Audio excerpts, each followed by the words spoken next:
Okay, here's some little known carb knowledge that I know a lot of you guys are going to find really useful. But before I actually get into the nitty gritty of it, I have to make a little bit of a disclaimer. Because we're dealing with a nearly infinite number of possibilities and variations, and everybody's hot rod has their own fingerprint on it, I can't tell you, yes, just turn this screw this much and it'll fix your problem. But what I can do is I can point you in the right direction, and you'll probably find the answers someplace in what we're about to talk about. So here's the situation. Here's what you got going on. You've got an engine that's got a bit of a chop to it. It's got a cam. You've got a Holley carburetor. Could be brand new out of the box. Could be a good used one that, you know, ran on something else. Could be the carburetor that you had on the engine before you did the cam and all of the hot rod work. And it functioned fine before that, but now you can't get this thing to idle. You're 2.5, 3 turns, 3.5 turns out on the throttle stop screw. And that's as low as you can get this thing to idle.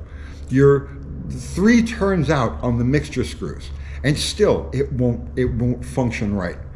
You put it in gear and it wants to die. No matter what, you just cannot get this thing satisfied. You gotta feather the gas and you put it in gear just to keep it from dropping on its face. You've already gone down the power valve route, because right away, as soon as anybody has a problem with a Holley carburetor, the power valve is the first thing people look at. So you've already gone down that route. You took the vacuum readings, you chose the appropriate power valve, installed it, or you says, you know what, screw the power valve, and you blanked it off and up the main jets, and you says, okay, this will work. But still, you've got the problem. Now, let's continue down this path a little bit. You've covered all of your other bases. The engine is in good condition. The valve lash isn't over-adjusted. The timing is right. The cam isn't installed retarded. You've covered all of this stuff. You just can't get this thing to idle down in gear. Have I got your solution? Or like I says, at least I'll point you in the right direction, and then you can take it from here. So here's what you need to know. When Holley produces these carburetors, street carburetors, not race carburetors, but carburetors that are intended to be used on street engines. When they calibrate these things from the factory, they do it with the idea that it's going to go on a stock engine or a very mild engine, something that has like an RV cam and all of that, something with relatively high vacuum. And that's how these things are set. But now, when you drop the vacuum, or I should say, when you have a situation that creates low idle vacuum, the initial settings aren't enough. And there's a hidden, I mean, yeah, it is hidden because you can't see it, and it's not talked about, but there's a hidden secret adjustment that you can make to compensate for low vacuum. So when these things are calibrated from the factory, they're intended for the idle stop screw, okay? That's the one you're going to turn to raise and lower the idle, to be about a turn and a quarter, turn and a half out to give you the best position on the primary throttle blades. And that's going to just partially uncover the transfer slot. So you're going to have the little hole that it pulls the idle mixture through, and then you can have just a little bit of the transfer slot exposed. And that's as far as it's intended to go. Now on the secondary side, there's a throttle stop screw for the secondaries. But the way it's set from the factory, the throttle stop screw is really only there to keep the butterflies, to keep the throttle blades from digging into the bore when it's closed and sticking or you know, messing things up. So the secondary idle stop screw is set so that the secondaries aren't pulling any air at all. They're just, or they're pulling the most minute amount of air, but the primary purpose is just to keep the throttle blades from digging into the bore and the base plate. So that's the way the carburetors are set up. This way, when you take it out of the box and you put it on a relatively stock engine, all of the adjustments are just about there. And you just turn the key, boom, and go down the road. Now you're putting on a hot rod, you've changed the situation. And it's not able to pull enough air through the primary side without having the blades open and exposing too much of the transfer slot. So what you have to do now is give it air another way. So here's a quick test to see if this is going to be your solution. You're going to find a couple of vacuum ports on these carburetors. So there's going to be one here in the meter room block, and that's ported vacuum. So at idle, there's nothing going to come through here, or at least nothing should come through here. You've also got manifold ports. You're going to find a manifold vacuum port someplace in the bottom here. That's the one that at idle, you pull this, you pull the cap off, or you pull a vacuum line off, and it'll suck air.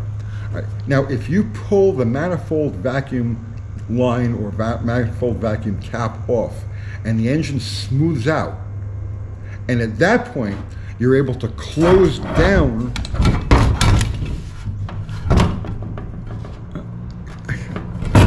I should be a little more organized when I do this stuff. If at that point you're able to close down the idle stop screw, let's say to where it's only open in 1 turn, 1.5 turns, and at that point you could start getting good adjustment out of the idle mixture screws, a turn, turn and a quarter, turn and a half, and the engine's running right with that manifold vacuum port disconnected, well then you need to start opening up the secondary throttle blades. So, hidden adjustment. Because it's not obvious, most people don't know that it's there. And as far as like Holley is concerned, if you look into this, they'll tell you that it has to be done with the carburetor off and upside down. So, right here, that little hole right there, inside that little hole is a flathead screw. That's the secondary idle stop. And what you need to do is open that up. Allow the engine to pull some air through the secondaries. Now, the secondaries also have a transfer slot, but it's much higher up. You can open up the secondaries a fairly decent amount before you have to worry about actually pulling fuel through the secondaries. So by going, let's say, half a turn, opening the secondary throttle blades, you can then close down the primary throttle blades, pull the correct amount of air through given the reduced vacuum you have because of the cam, and now all of your adjustments are going to fall back into sync.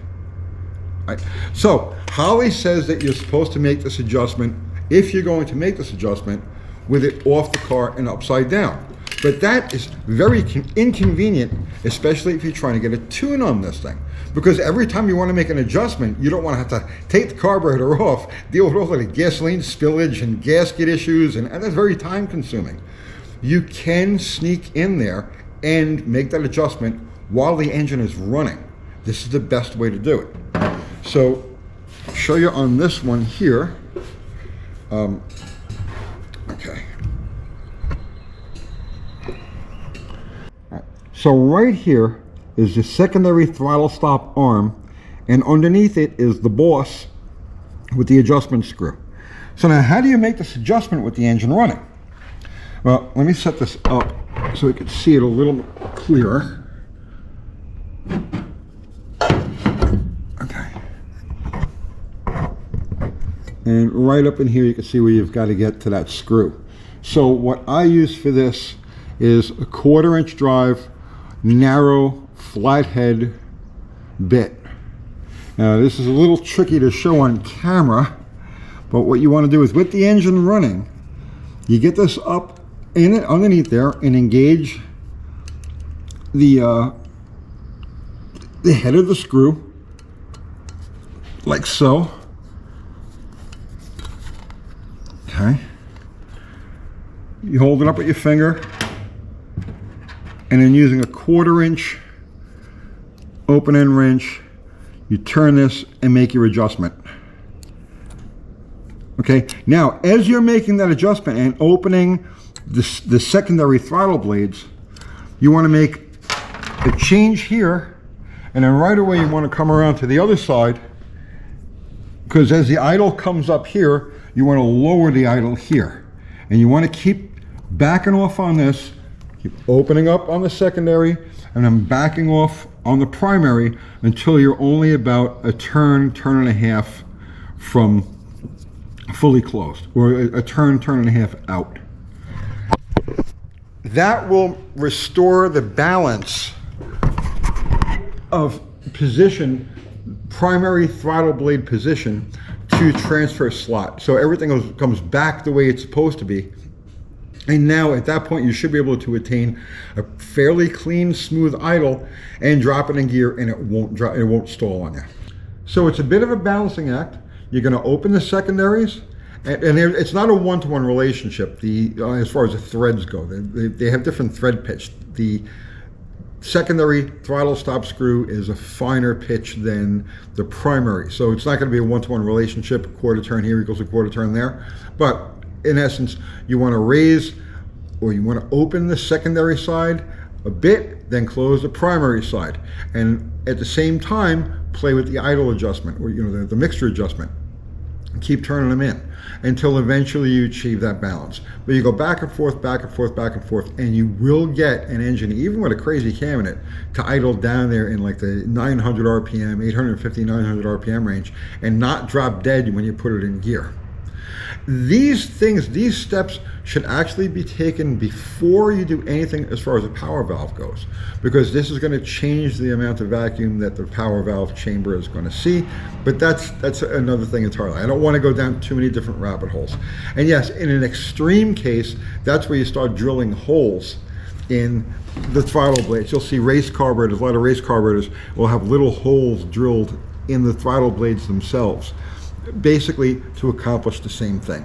And like I said, the fuel circuitry on the secondary side is far enough up out of the way compared to the primary side that you can really go a substantial amount on opening the secondaries before you start, let's say, muddying the mixture with fuel being pulled through the secondaries.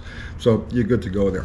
Why this is a hidden, difficult to make adjustment, I have no idea. It should be as open, or it should be as readily available as the primary side, but this is the way Holley carburetors have been since the very beginning, since the 1950s, and they just haven't changed it.